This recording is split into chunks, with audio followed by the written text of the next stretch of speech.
también mi gratitud a las benditas redes sociales.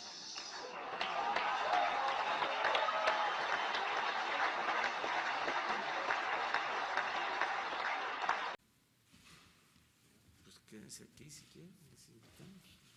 Ponemos una silla. Sí. A ver si no hay una silla, por favor, para que nos acompañe. Gracias.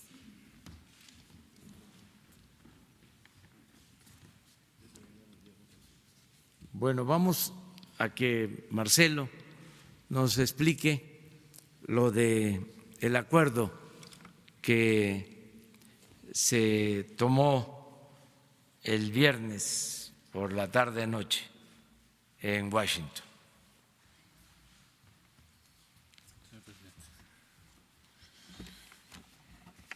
Buenos días.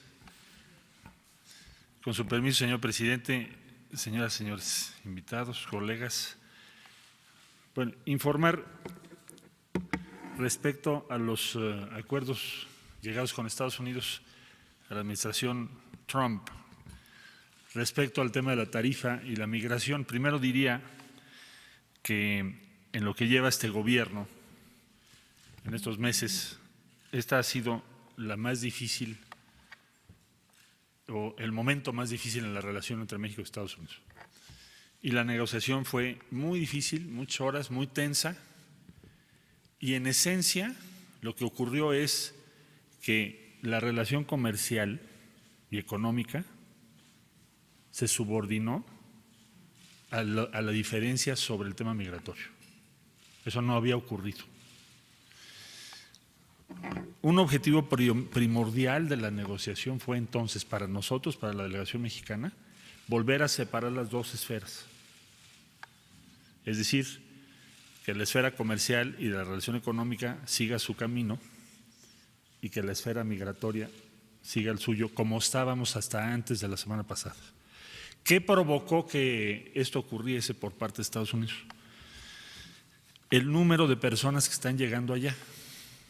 Es decir, en el mes de mayo, así nos recibieron en la reunión con el vicepresidente, que fue también muy dura. Dura no en el sentido que fueran groseros o otra cosa así, sino muy dura en el sentido de que el tono era casi de ultimátum. Bueno, quitan el casi. ¿Por qué?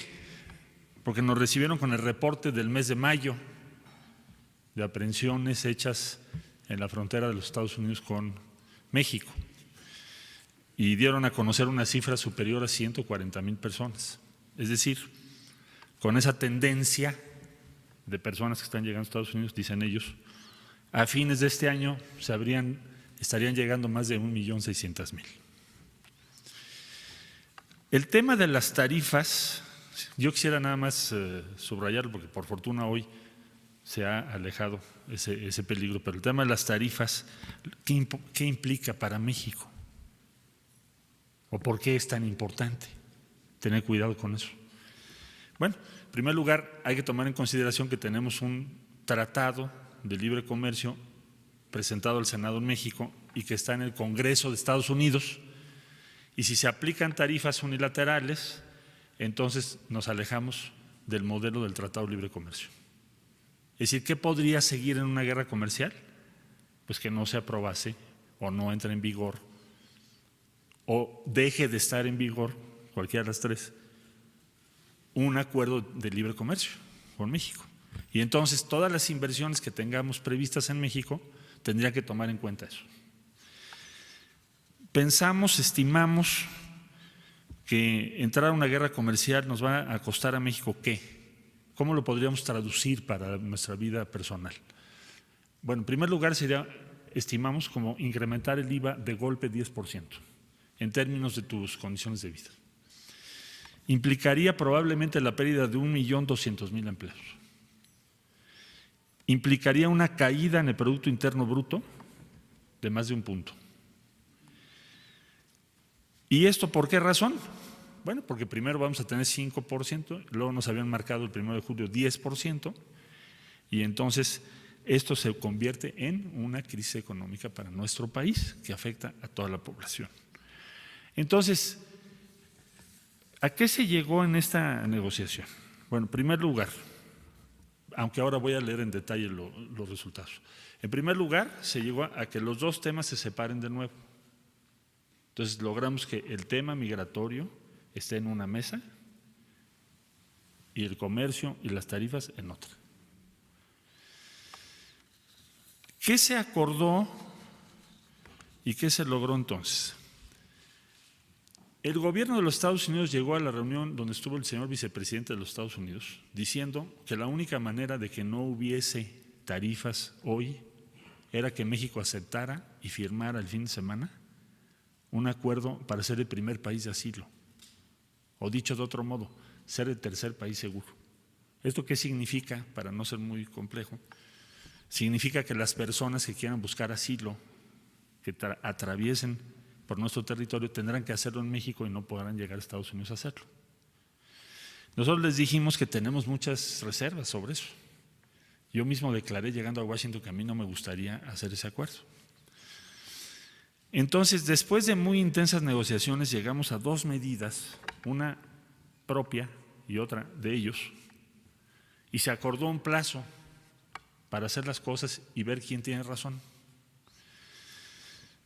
La medida mexicana, ¿qué fue? Informarles algo que ya ha sido informado a la opinión pública en México, que es que la Guardia Nacional Mexicana va a cubrir todo el territorio nacional y también la frontera sur. Eso no se deriva del acuerdo con Estados Unidos, eso ya estaba establecido. Lo quiero subrayar porque he visto comentarios en los medios de algunas personas que dicen que vamos a militarizar la frontera sur.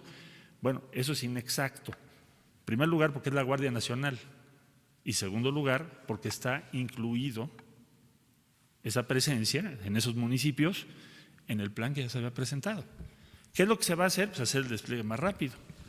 Bueno, eso sí, pero nada más. ¿Qué se pretende con esto en combinación con el Instituto Nacional de Migración? ¿Qué se pretende? ¿Cuál es el objetivo? También se dice se va a criminalizar a los migrantes. México nunca haría eso, y menos este gobierno. Es decir, porque alguien se quiera mover, eso no lo convierte en criminal. ¿Qué es lo que se va a hacer?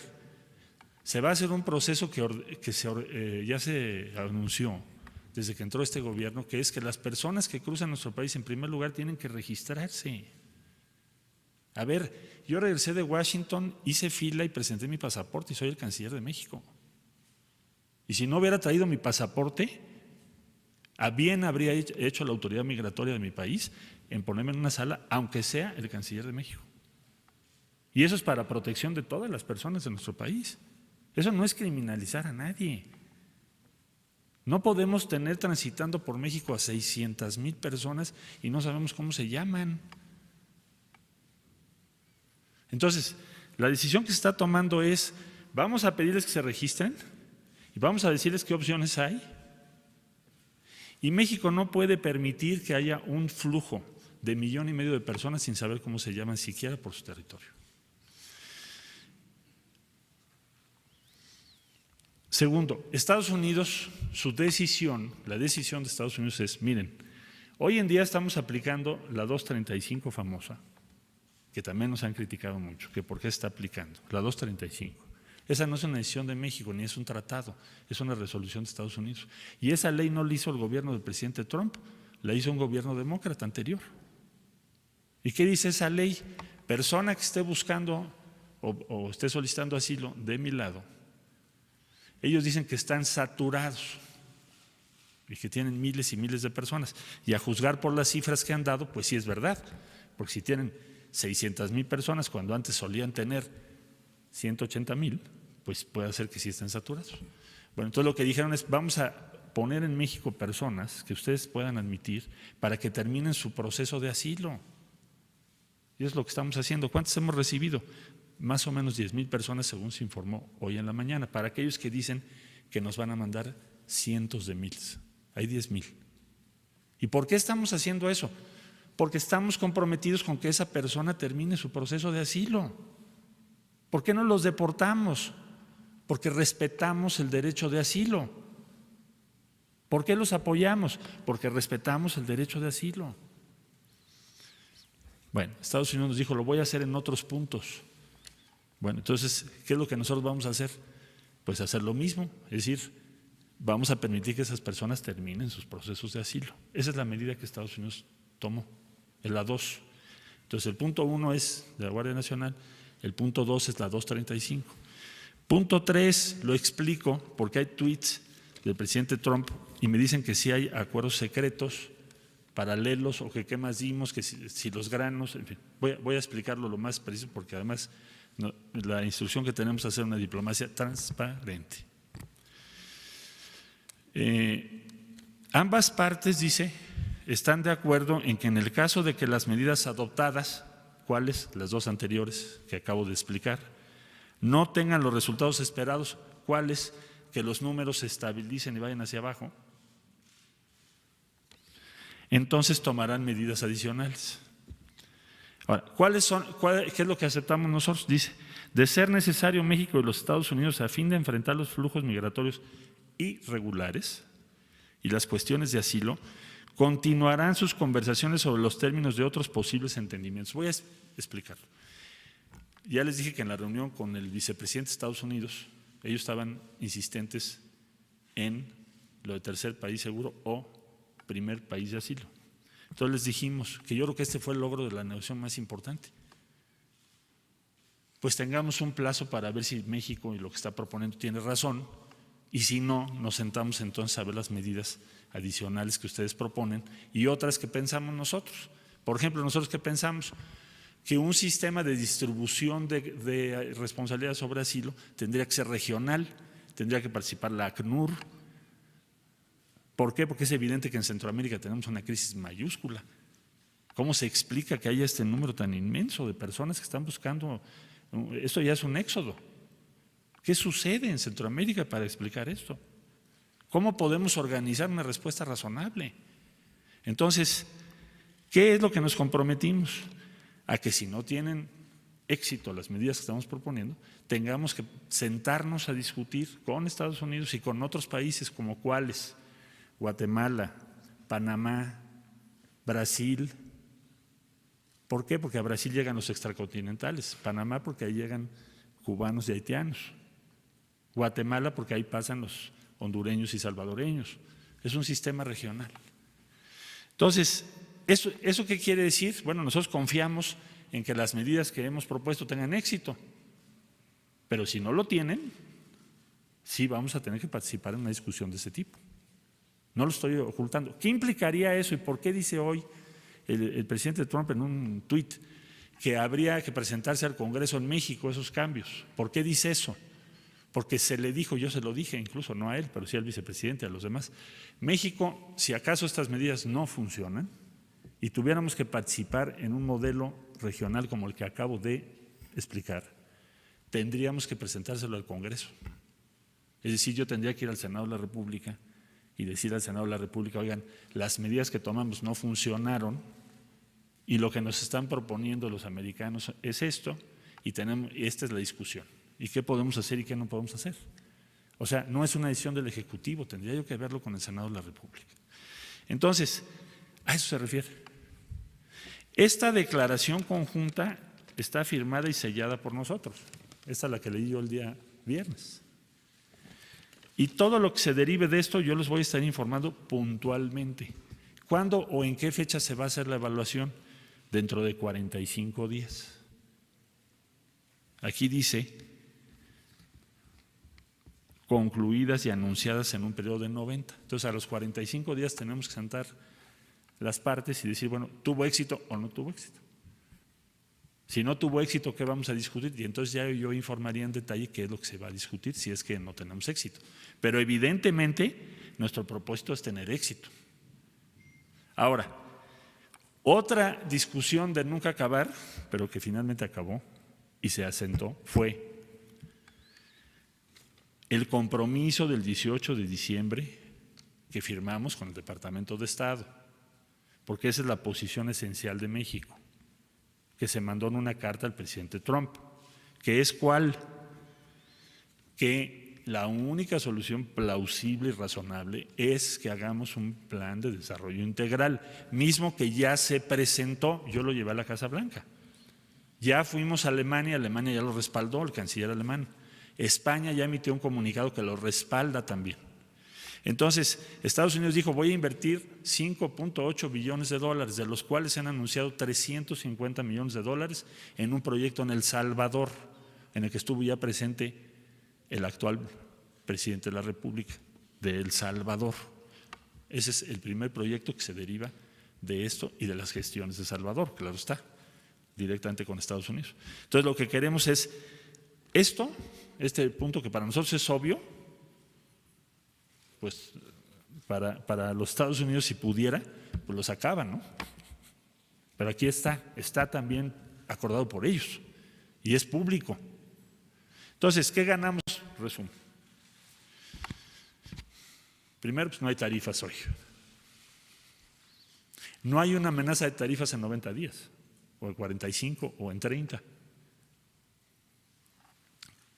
Punto 2, migración se separa de comercio. Regresamos cada cosa a su mesa. Si se juntan las dos, para nosotros es peligroso.